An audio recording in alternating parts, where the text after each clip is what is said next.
Labor and advocacy groups are supporting an agenda for spending federal relief money with a priority for workers most at risk from COVID-19 and its economic fallout. To tell us what the groups have in mind is the executive director from one of the organizations, Community Labor United. We'd like to welcome Lee Matsueda. Thank you very much for being with us again, Lee. Thank you, Chris. Lee, I think I might know a little bit about the answer already from going into a couple of stores over the weekend and seeing signs about wearing masks and I think protecting the people who work there. So what are the priorities, the workers you're mostly concerned about? Yeah, I mean, I think just we're not out of the woods here, right? And this pandemic has had such a huge impact. People of color, people from low-income communities, immigrants, and the working class, and through it all, our frontline workers and community members have really kept us afloat. And so, when we're looking at these federal dollars, there's a huge opportunity to engage with this process that the state legislature has put forward to really talk about the intersection of issues that really are most have most of an impact on our community and our lives. You would think at this point, more than a year into the pandemic, that people would have figured out what needs to be done to protect workers or sometimes even customers. But where do you see the gaps that need to be filled with relief money? There are just so many needs, right? And so there are urgent needs that look at the issue of housing. Childcare is just a major one where there has been some relief at the federal level, but continue to need more attention. Jobs, workforce development, transportation, you name it, education. There's just really a huge opportunity here with the type of resources. We're talking about, $5.3 billion. And that's just resources we just have not seen as a Commonwealth. And it seems really important to have both a transparent process, ones that uplift these different priorities and doesn't just silo them, but understands that working families in our Commonwealth need a fix for all of these issues. Well, as you know, the moratorium on evictions and foreclosures, at least in some cases, has ended. And there's all this federal relief money going to the states to help people to avoid being evicted or losing their homes. And yet that seems that money's not getting where it should be. So what else needs to be done? I mean, in addition to just those basic sort of protections around the issue of moratorium and the evictions that are going on, there also just has to be an opportunity here to look at housing preservation and redevelopment, particularly around affordable housing. And so see a huge opportunity to make sure that these resources are targeted for low-income residents, people of color, funding for things like tenant cooperatives, community land trusts, and permanently affordable projects. Because another thing that you're looking at here is not just relief from current problems, but the prevention of future problems, especially around climate change. And there's concern about large buildings that are contributing a lot of carbon emissions. But you see an opportunity there. What would that be like exactly? Yeah, it's exciting. At the city of Boston and with the administration and even many of the city councilors, there's been a state city ordinance that's been advancing to talk about the responsibility of large building owners to actually take action to reduce their emissions and get to carbon, neutral.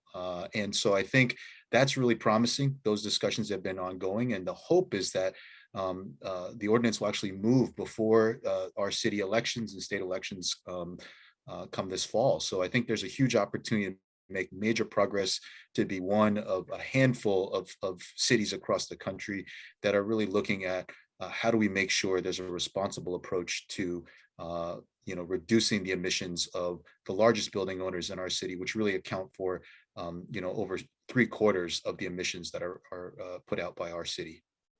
Well, for parents who've been out of work and maybe who still are out of work, the federal child tax credit has been a big help. You want to see a state tax credit. So how would that help and really target the people who need it?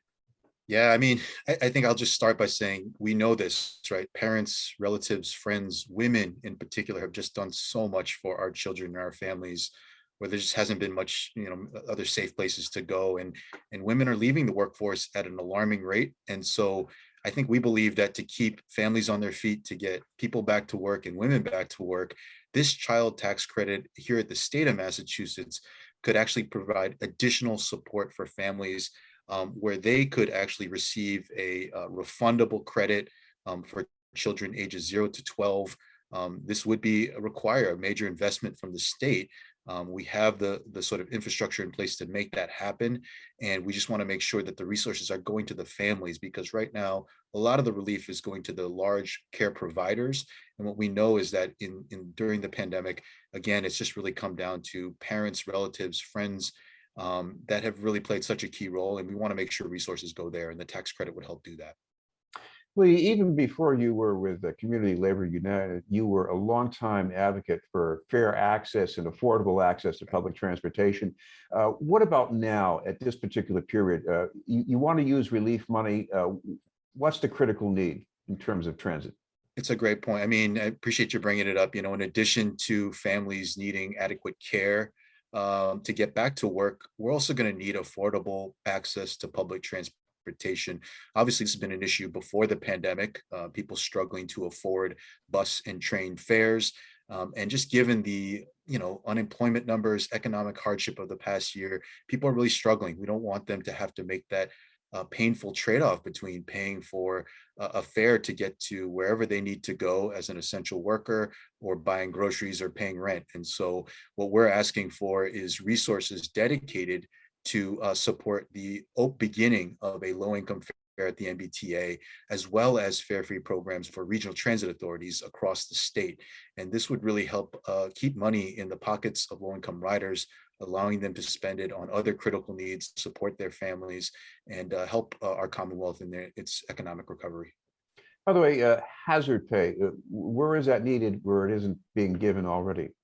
Yeah, this is a really big one. I think there are so many workers that are been on the front lines during this pandemic that have just been putting themselves, their families at risk, and believe that it's really important to acknowledge that. The hazard pay goes away towards doing that, and this gets cuts across many different workforces, some that have not been receiving that type of pay. And so we believe that it's really important. You talk about the issue of transit, you have transit workers, right, that have just been operating this system throughout the pandemic, and they believe that there's a bunch of support from our officials and state legislature to move this, but it's going to require these resources to be allocated in the right way.